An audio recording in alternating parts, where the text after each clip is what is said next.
Sir మీకు panel సభ్యులు ప్రేక్షకులందరూ కూడా ఆ, నమస్కారం అండి.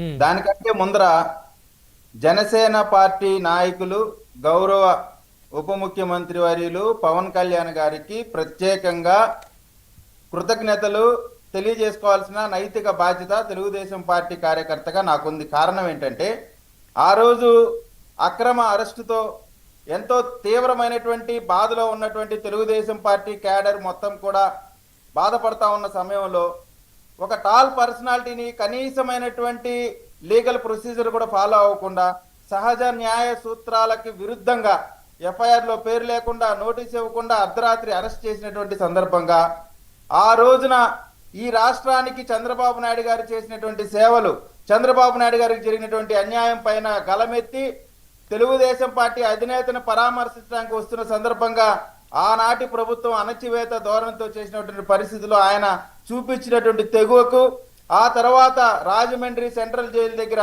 ఈ 151 సీట్లు వచ్చిన అహంకారంతో విర్రవీగుతున్నటువంటి ఆ ప్రభుత్వానికి తల కొట్టిన రోజు ఆ రోజే పవన్ కళ్యాణ్ గారు చెప్పారు, ఈ ప్రభుత్వాన్ని గద్దె దించి చూపిస్తాను అని. అటువంటి అద్భుతమైనటువంటి రోజు, మాకు ఎంతో బాధాకరమైనటువంటి రోజు. ఆయన వచ్చినటువంటి దానికి ప్రత్యేకంగా మరొకసారి కృతజ్ఞతలు తెలియజేసుకుంటున్నాం. ఆ రోజు మాకు సంఘీభావంగా ఉన్నటువంటి జనసేన నాయకులకి, కార్యకర్తలకి, రాష్ట్ర ప్రజలకి, మరి ముఖ్యంగా ప్రపంచ వ్యాప్తంగా తెలుగు వారు ఎక్కడుంటే అక్కడ ప్రతి ఒక్కరు కూడా చంద్రబాబు నాయుడు గారి అక్రమ అరెస్టుకు గలమెత్తినటువంటి ప్రతి ఒక్కరు కూడా పేరు పేరున పాదాన నమస్కారాలు, కృతజ్ఞతలండి. ఇక ఈ కొన్ని మీరు రాష్ట్ర ప్రజలు ఈ సందర్భం గుర్తు చేసుకోవాల్సినటువంటి అవసరం.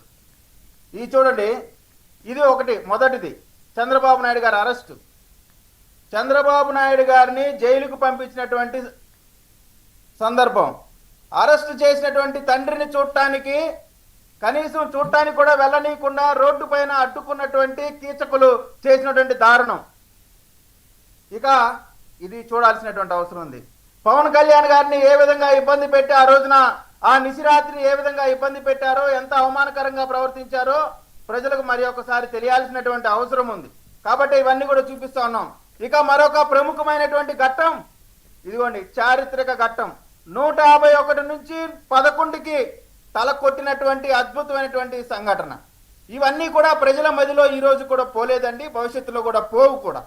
అంత దారుణమైనటువంటి అణిచివేత ప్రభుత్వం ఆ రోజున ఉంది. కాబట్టి ఆ రోజు ఈ రోజున నాకు తెలిసి ఆ రోజు కూడా మీతో పాటు డిబేట్ లో ఉన్నాను, నాకు బాగా గుర్తుంది.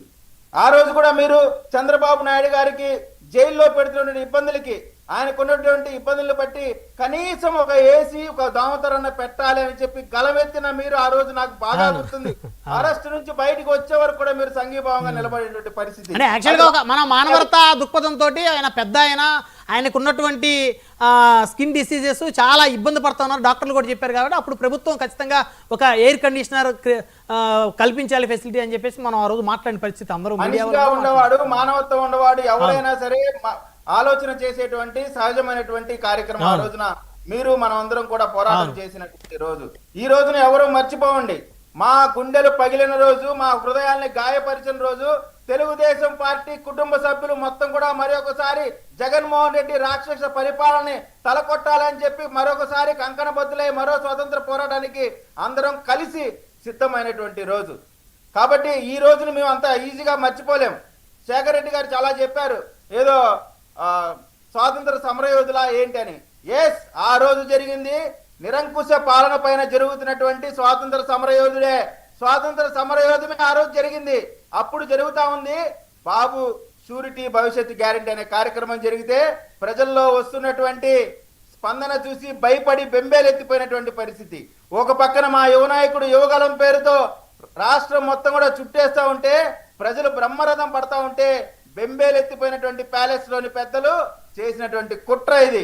కాబట్టి ఆ కుట్రతో చేసినటువంటి పరిస్థితికి పవన్ కళ్యాణ్ గారు తోడవటంతో అగ్నికి ఆజ్యం తోడైనట్టు ఆ దెబ్బతో కాలిపోయింది వైఎస్ఆర్ కాంగ్రెస్ పార్టీ. మళ్ళీ అధికారంలోకి వచ్చే సమస్య లేదు, రాసి పెట్టుకోండి. అట్లా అనకూడదండి విజయకిరణ్ గారు వాళ్ళు కాదు ఒక్క నిమిషం.